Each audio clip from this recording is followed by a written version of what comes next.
Okay, I know I just made a video, but I want to make another video.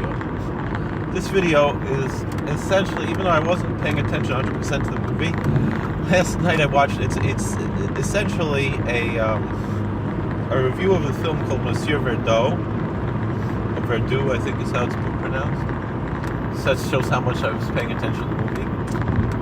But really, essentially, it's not really as much of a review as a study of the film and of comparative film in general, in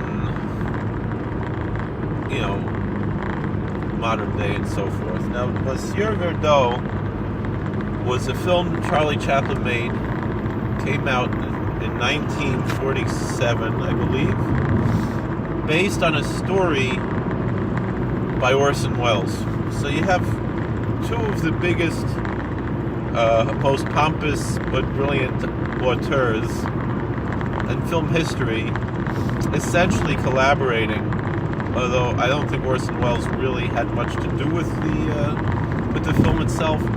But these two arrogant geniuses, like they were arrogant, but they were deserving of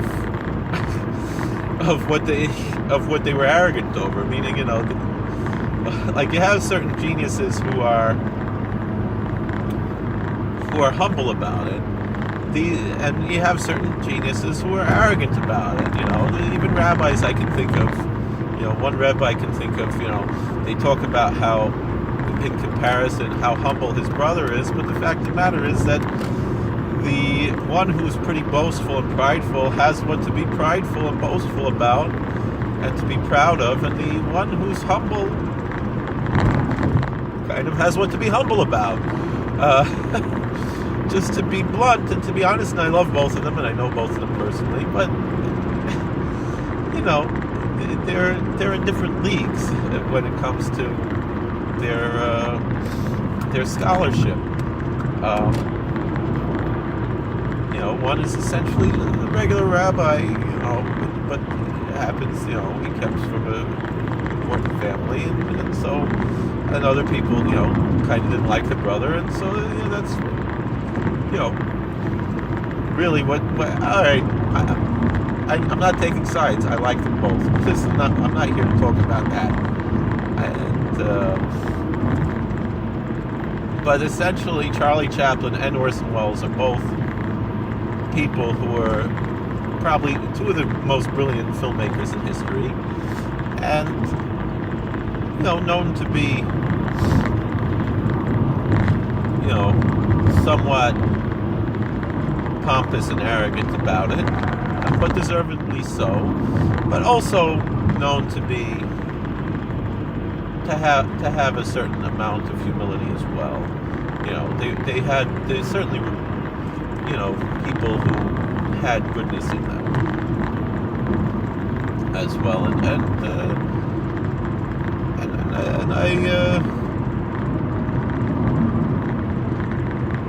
and I have respect for both of them, even though, again, I might disagree with them politically or whatever, but they both were great men in their field.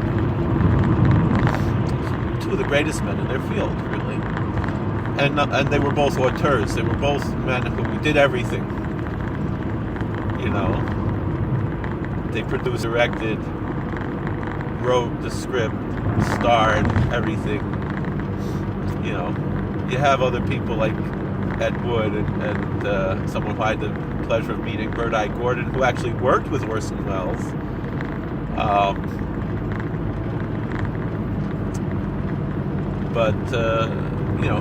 It's just whatever it is. We'll leave it as it is. Now, this was Chaplin. Basically, he didn't make that much after this, and he hadn't made a film in about 7 years before this. And most people would say that Chaplin's last truly great film was The Great Dictator, but Limelight also has its merits.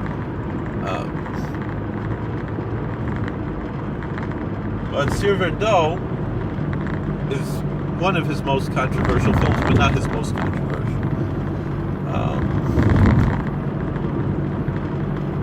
And it was an incredibly edgy film, particularly for the time, particularly in the post-war era. And what's fascinating is how ahead of his time Chaplin was, because in the 70s, a film like Monsieur Verdoux would have been typical.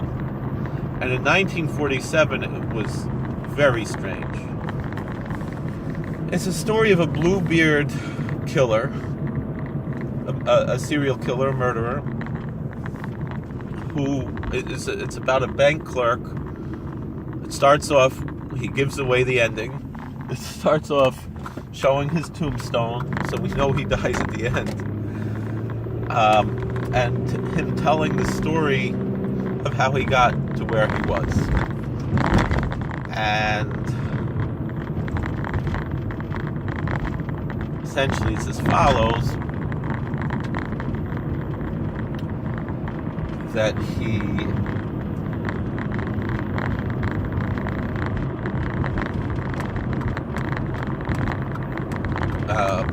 was a banker, had a normal job. Great Depression hit, wanted to support his wife and son, a handicapped wife, who he loved very much, and a son who he loved very much, and so he would go off and find rich women to marry and kill so he could take their money. And it's a very complicated film. It's rather long. It's over 2 hours long. I mean, maybe that's not long by today's standards, but in those days that was certainly a long film. And it's a funny film. It has some slapstick in it, but it has two aspects that are so modern that it's way out of its time. The first aspect of the film that I mentioned already somewhat in passing is that it's an anti-hero film. And the anti-heroes became very popular in the 70s. But in the 40s, that would be unheard of. And the post-war era was a very difficult time, until the 50s really started. Really, essentially, the whole Truman administration was a very difficult time for the world. Once we got Eisenhower, then things started to go back to normal.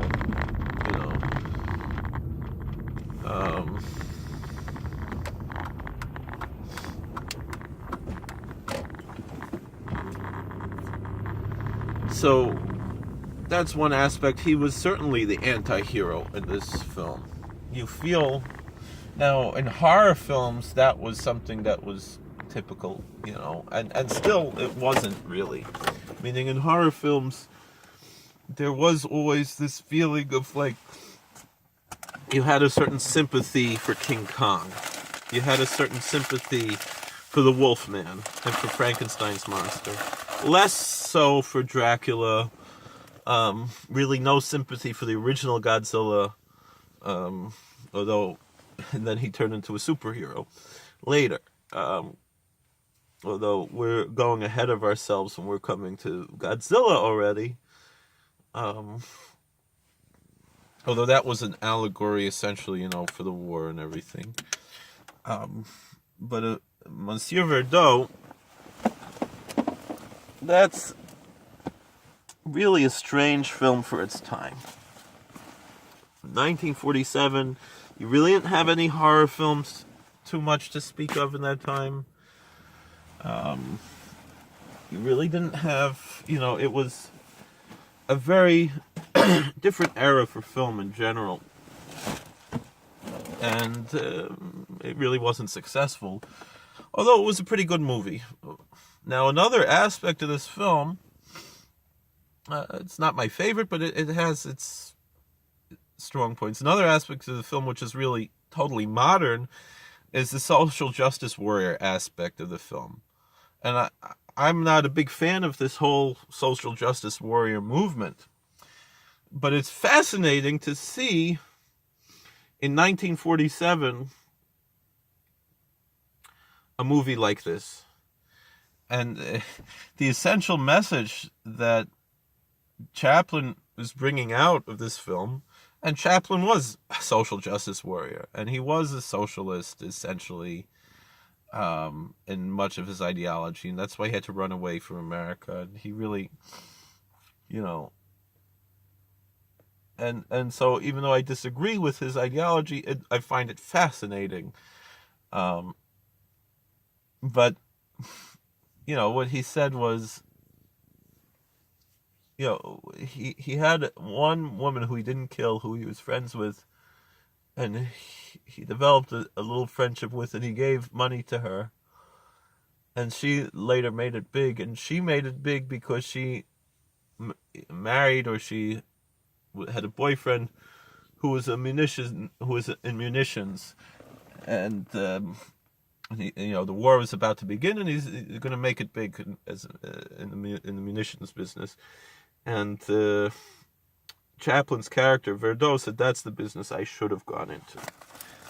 And then when he's being taken away to be executed, he says,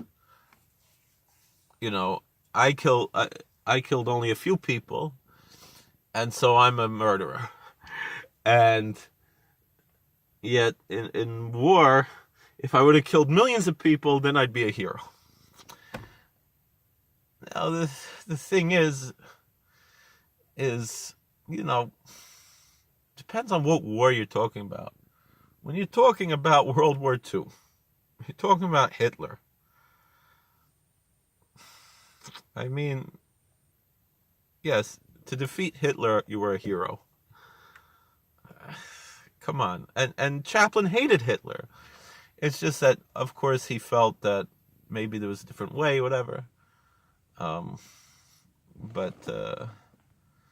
Obviously the previous film that Chaplin had made was The Great Dictator, where he was fighting against Hitler and lampooning Hitler, and particularly how Hitler took Chaplin's mustache, essentially because he thought it would make him more endearing.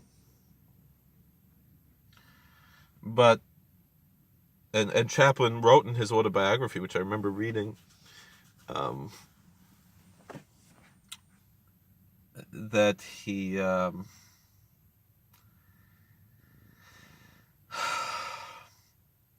that he was appalled by the fact that Hitler took his mustache, essentially.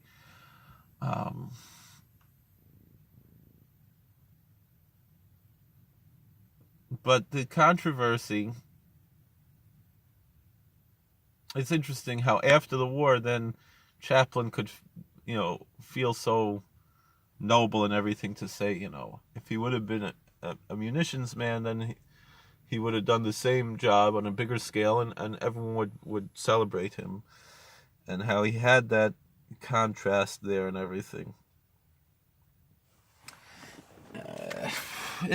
Obviously, we see the same sentiment in the new Star Wars movie, The Last Jedi, the same message, where they go to the casino planet and everything. I wonder if the filmmakers were influenced somewhat by Monsieur Verdoux. I doubt it, but it's possible. Maybe they had to study it in film school. I don't know. Do they still study these things in film school? I don't know. But I had seen this film many, many years ago. I remember taping off AMC or TCM or something a long time ago, when I was very interested in Chaplin when I was a teenager. And that was when I read his autobiography. And I hadn't seen this film in probably 15 years. And I wasn't really paying that much attention to it because I was also looking at my phone. I got this new streaming company, Filmstruck, which also has the Criterion Collection. I think it's worth it if people are interested in old films. I really got it just because it had most of the original Godzilla series. And I want to be able to watch those. I have most of them on VHS, but my VCR isn't really working. I have a lot of them on DVD, but it's a pain in the neck to put in the DVD player. But I've seen there's a lot of great films on this Filmstruck channel you can have on Roku or Apple TV or everything, or watch on your phone or whatever. It's $99 for the year, or you could, for the whole thing, you could either buy just Filmstruck or Filmstruck and Criterion. I wanted the Criterion because the Godzilla movies, but then I think it's also on Amazon, Monsieur Verdoux. It's worth checking out. It's a fascinating film for historical purposes. It was very controversial in its time. I think it was banned in a lot of places. Probably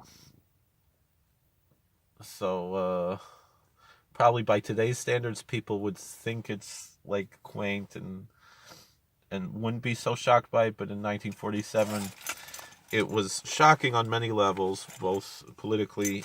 I mean, the political message, I think, was probably and it was somewhat offensive, to be honest, for Chaplin to say that right after World War II. You know, if he would have made that maybe during, during the Vietnam War, it would have went over much better. But then, what did he do after, he only made 3 more films after this. He made Limelight, which he collaborated together with Buster Keaton.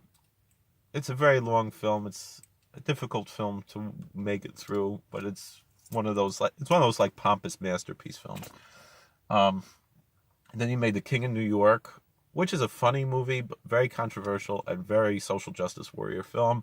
And then he made With the Countess from Shanghai or something with Marlon Brando and Sophia Loren. And I never saw it. I heard it's a pretty bad movie.